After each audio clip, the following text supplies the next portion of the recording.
അമ്മയ്ക്കും ഒരു അനുഗ്രഹം തന്നു. കുറച്ച് മാസങ്ങൾ കഴിഞ്ഞപ്പോൾ അമ്മയുടെ വയറ് വീർത്തു. ഫ്ലവേഴ്സ് ടോപ്പ് സിംഗർ പ്രേക്ഷകർ ഏറെ ആകാംക്ഷയോടെ കാത്തിരുന്ന ഫ്ലവേഴ്സ് ടോപ്പ് സിംഗർ സീസൺ 6ന്റെ ലിറ്റിൽ ഏഞ്ചൽസ് ഇതാ എത്തിപ്പോയി. അങ്ങനെയാണ് ഞാൻ ഒരു കുടത്തിലുണ്ടായത്.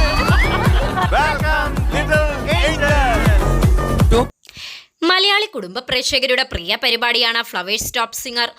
6 സീസണുകളിലായി ഈ ജനപിന്തുണ തന്നെയാണ് ഈ പ്രോഗ്രാമിന്റെ വിജയവും. ഒരുപറ്റം കുട്ടി കലാകാരന്മാരിലൂടെ പ്രേക്ഷകരുടെ സ്വീകരണ മുറികളിലേക്ക് എത്തുമ്പോൾ കുടുംബ സദസ്സുകളെ പൊട്ടിച്ചിരിപ്പിക്കുവാനും ആസ്വദിപ്പിക്കുവാനും വേണ്ടുന്നതൊക്കെ ഇതിലുണ്ട്.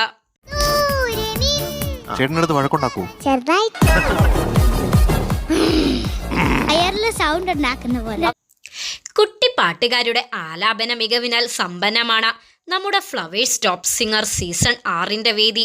മനം നിറയ്ക്കുന്ന പാട്ടിനാലും കുരുന്നുകളുടെ കുറുമ്പ് നിറഞ്ഞ സംസാരത്തിനാലും പ്രേക്ഷകർക്ക് എന്നും പ്രിയപ്പെട്ട പരിപാടിയാണ് ടോപ്പ് സിംഗർ. അവക്കത് ഏമ്പക്കം വിടുന്ന പോലെ തോന്നുന്നു. അപ്പൊ ഇനിയുള്ള നമ്മുടെ യാത്രയില് നമ്മുടെ ലിറ്റിൽ ഏഞ്ചൽസ് നമ്മുടെ കൂടെ ഉണ്ട്. മിനിസ്ക്രീൻ പ്രേക്ഷകരുടെ ഇഷ്ടം നേടിയ സംഗീത റിയാലിറ്റി ഷോയാണ് ടോപ്പ് സിംഗർ. സമൂഹ മാധ്യമങ്ങളിലും ടോപ്പ് സിംഗർ എപ്പിസോഡുകൾ ശ്രദ്ധേയമാകാറുണ്ട്.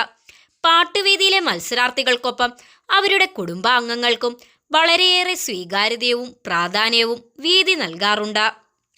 6ാം സീസണിലും വളരെ രസകരമായ സംസാരവുമായി എത്തി പ്രേക്ഷകരെ കയ്യിലെടുക്കാൻ എത്തുകയാണ് കുറുമ്പന്മാരും കുറുമ്പികളും. ഈ രാകേഷ് അങ്കിൾ ആണെങ്കിൽ എനിക്ക് ചിക്കനും പൊറോട്ടയൊക്കെ വാങ്ങിച്ചു തരാന്ന് പറഞ്ഞിട്ട് എനിക്ക് വാങ്ങിച്ചു തന്നില്ല.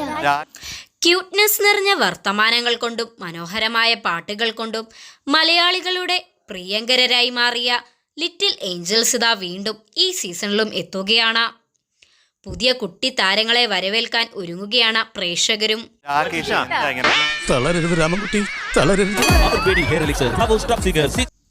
7 കുഞ്ഞു മത്സരാർത്ഥികളാണ് ഈ സീസണിൽ ലിറ്റിൽ ഏഞ്ചൽ വിഭാഗത്തിലേക്ക് എത്തുന്നത്.